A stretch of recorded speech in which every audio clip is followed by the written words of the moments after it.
ഞാൻ നിന്നോട് പറഞ്ഞതല്ലേ നിന്റെ തുണിയുരിഞ്ഞ് നാറ്റിച്ചു കൊല്ലുമെന്ന്. ആരും കണ്ണടയ്ക്കാൻ പാടില്ല. എല്ലാവരും കാണും ഇൻസ്പെക്ടർ മുരുകവേലെ അവനാണാണെന്ന്. കാണടാ.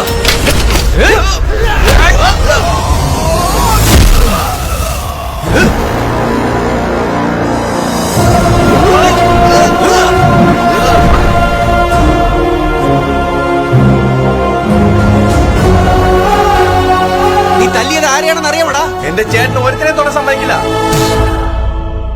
എന്താടാ പറ്റിയ നിങ്ങൾക്ക്? അവനാണ് നിങ്ങൾക്ക് വലുത്. എടാ മക്കളെ, അവൻ വെറും ഒരു പോലീസാ. അദ്ദേഹാടാ ബെസ്റ്റ്. നീ വേസ്റ്റ് ആടാ. ഇതുവരെ നിന്നെ പേടിച്ചാണ് ഇവരെല്ലാം കട അടച്ചത്. പക്ഷെ നിന്റെ വാക്ക് കേട്ട് ഞങ്ങൾ അദ്ദേഹത്തിന് വയറ് കയറിയപ്പോ പുള്ളിയോടുള്ള സ്നേഹം കാരണം എല്ലാരും കട അടച്ചിട്ട് ഹോസ്പിറ്റലിൽ എത്തിയടാ.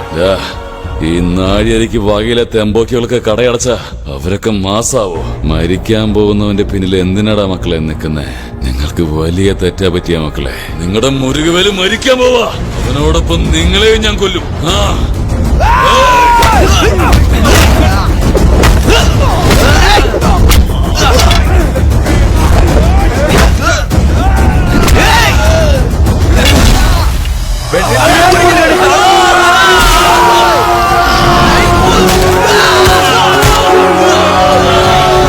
ഞങ്ങളാണ് നിന്നോട് ചാലഞ്ച് ചെയ്തടാ. നിന്റെ കയ്യും കാലും തല്ലി ഒടിച്ച് പിച്ചെടുപ്പിക്കുന്നത്. അതുകൊണ്ടാണ് നിന്റെ തലയെടുക്കാതിരിക്കില്ലേ? ജീവൻ തന്നെ നിനക്ക് പിച്ചയായിട്ട് ജീവിച്ചു.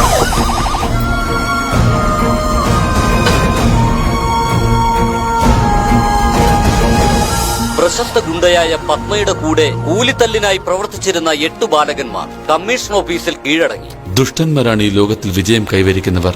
എന്നാൽ നല്ലവർക്ക് തോൽവി മാത്രമേ കിട്ടാറുള്ളൂ.